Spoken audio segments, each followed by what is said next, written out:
States department की इन buildings को inaugurate किया जो कि गवर्नमेंट एम्प्लॉइज के लिए है, बट सवाल ये भी है कि अनएम्प्लॉयड यूथ के लिए आपकी सरकार क्या कर रही है? आपने दो अलग अलग चीजों को कैसे जोड़ा ना आप? पहली बात ये,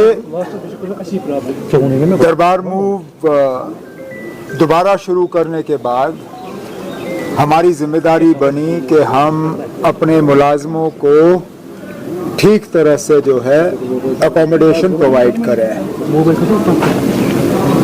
कुछ यहाँ बिल्डिंग पहले से बन रही थी, कुछ में काम जो है वो मुकम्मल करना बाकी रहा था, लेकिन मैं स्टेट्स डिपार्टमेंट का और इनके तमाम अफसरों का शुक्रिया करता हूँ कि उन्होंने बहुत जल्दी ये सारे काम मुकम्मल किए और दरबार मूव से पहले ये तमाम बिल्डिंग्स जो हैं इनको अब मुलाजमों के हवाले जो है अलॉट किया जाएगा। लेकिन उसके साथ साथ बहुत ज़रूरी है कि हम जहाँ तक हो सके श्रीनगर शहर को थोड़ा सा डीकंजेस्ट करना है।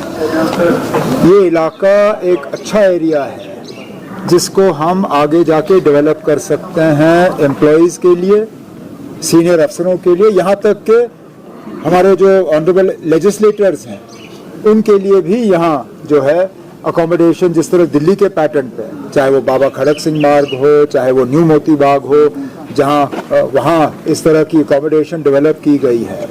हम चाहते हैं कि इस इलाके में इसी तरह जो है एक अच्छा कॉलोनी जो है वो बने और जो इलाके अभी इस्तेमाल हो रहे हैं उनको आगे जाके मोनेटाइज किया जा सकता है, चाहे वो जवाहर नगर हो, चाहे वो हमारा एग्जिस्टिंग MLA हॉस्टल हो।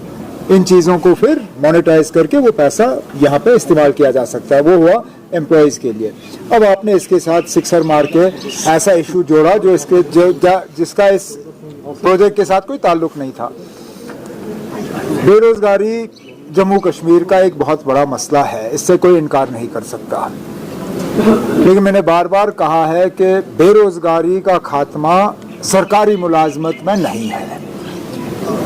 कोई ऐसा मुल्क नहीं है जिसने बेरोजगारी का हल सिर्फ सरकारी नौकरियों से किया है और हमारे मुल्क में कोई ऐसी रियासत नहीं है जहां सरकारी मुलाजमत की बुनियाद पे बेरोजगारी को ख़त्म किया गया है।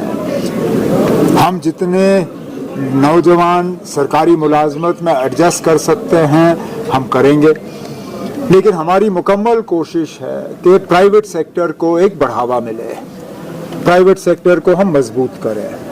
इसमें हमारी हुकूमत के तरफ से जो एक स्कीम सेल्फ एम्प्लॉयमेंट और एंटरप्रेन्योरशिप के लिए मिशन युवा के नाम से ये लागू किया गया।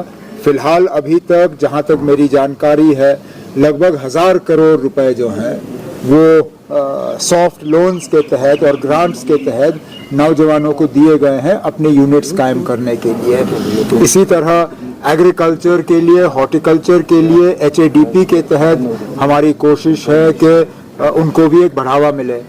मौसम के वजह से नुकसान से बचने के लिए वेदर बेस्ड क्रॉप इंश्योरेंस जहां एग्रीकल्चर को मिलता था, हॉर्टिकल्चर को नहीं मिलता था, इस बजट में हमने हॉर्टिकल्चर को भी इसमें शामिल किया है ताकि खुदा ना खास्ता कहीं मौसम के वजह से नुकसान हो तो उनको उस नुकसान का जो है वो नुकसान उनको खुद बर्दाश्त करने की ज़रूरत ना पड़े। और इसके साथ साथ कनेक्टिविटी, कल ही जम्मू में वंदे भारत ट्रेन को जो है 8 बोगी से हमने 20 बोगी उसकी इनॉग्रेशन की गई। उसी फंक्शन में मैंने रेल मिनिस्टर साहब से गुजारिश की, हालांकि महकमा उनका नहीं है लेकिन उनका अच्छा खासा असर रसूख दिल्ली में चलता है, उनसे मैंने गुजारिश की कि वो हमारी मदद करें, यहाँ एक ड्राई पोर्ट बने ताकि जो सामान एक्सपोर्ट होना है, ये आइडिया मेरा नहीं है, पिछले दिनों यहाँ बिजबिहारा में जो प्रोग्राम था वहाँ पे एक हमारी एक नौजवान लड़की जिसने मिशन युवा का फ़ायदा लेके अपना एक यूनिट तैयार किया था, वो कह रही थी कि एक ड्राई पोर्ट यहाँ बने तो उनको एक्सपोर्ट में और ज़्यादा सहूलियत मिलेगी। तो हम ये मामला जो है मरकज़ी हुकूमत के साथ टेकअप कर रहे हैं ताकि अगर वो ड्राई पोर्ट हमें मिले तो ज़रूर उससे ट्रेड को फ़ायदा होगा। और आखिरी में टूरिज़म एक बहुत बड़ा ऐसा शोबा है जिससे कि हर एरिया में एम्प्लॉयमेंट जनरेट की जा सकती है, चाहे वो कम पढ़े लिखे हों, ज़्यादा पढ़े लिखे हों, पैसे वाले हों, कम पैसे वाले हों, कहीं ना कहीं उनको टूरिज़्म के ज़रिए एक मौका मिल जाता है। हमारी मुकम्मल कोशिश है कि टूरिज्म को एक बढ़ावा मिले और अब देखते हैं क्या होता है। उमर साहब, हालांकि आप एग्जिट पोल को नहीं मानते, तो कैसे देखते हैं सर एग्जिट पोल को? मतलब आपने जब मेरे सवाल का जवाब खुद ही दे दिया, फिर भी सर मुझे ये बताएं ना, अभी तक कौन सा एग्जिट पोल सही निकला है? 5 साल पहले भी जब वेस्ट बंगाल में इलेक्शन हुए थे, सारे एग्जिट पोल्स ने हुकूमत बीजेपी के हवाले की थी। क्या नतीजा निकला? तो अब हमें ज्यादा इंतजार करने की जरूरत नहीं है ना। मंडे को जिस दिन हम सलामी ले रहे होंगे सेक्रेटेरिएट में, उसी के साथ साथ नतीजे भी निकल रहे होंगे। और जहां तक मैं समझता हूं, ये एग्जिट पोल जो है ये सब एक बार फिर गलत साबित होंगे। एक ने तो अपना एग्जिट पोल छापने से इनकार किया क्योंकि शायद उनको नतीजे एग्जिट पोल के अच्छे नहीं लगे, तो उसने एग्जिट पोल ही अपना बंद कर दिया। ये सिलसिला चलता है। There is no droppage of Urdu. अब अल्लाह बचाए इन लोगों से ना, जिनको सच और झूठ में जो है फर्क नजर नहीं आता। बदकिस्मती से ये जमात और इस जमात की कयादत, इनको झूठ के अलावा कुछ नजर नहीं आता। हमने उनसे कहा ना, खुदारा हमें वो ऑर्डर दिखाइए जिसके तहत हमने उर्दू को ड्रॉप किया हो। आपने सिर्फ वो ऑर्डर दिखाया जिसमें हमने पब्लिक कमेंट्स मांगे। पब्लिक कमेंट्स और ड्रॉपेज में आपको फर्क नजर नहीं आता। वो छोटी लड़की है लेकिन पढ़ी लिखी है। अब क्या मुझे और ज्यादा उनको पढ़ाना पड़ेगा, ट्यूशन देना पड़ेगा? There is a difference between asking for public comments and dropping a subject. Droppage की फाइल आज भी मेरे टेबल पे है, मैंने उसको मंजूरी नहीं दी है। मैं फाइल का नंबर दे सकता हूं जिस फाइल के तहत ये प्रपोज किया गया है, मैं उससे इनकार नहीं करता हूं। डिपार्टमेंट की तरफ से प्रपोजल आया है, उस प्रपोजल को मैंने मंजूरी नहीं दी है, ना देने का कोई इरादा है। लेकिन पब्लिक कमेंट्स मांगना ये हमारी जिम्मेदारी बनती है। We are an elected government, we have to take feedback from the people. हमने पब्लिक कमेंट्स के लिए ऑर्डर जारी किया। उस ऑर्डर के बुनियाद पे जिन लोगों के पास और कुछ बेचने के लिए है लोगों में नहीं, वो झूठ की बुनियाद पे अपनी सियासत जो है आगे चला रहे हैं। मैं आज भी उनको चैलेंज करता हूं, ड्रॉपेज का ऑर्डर पेश करें।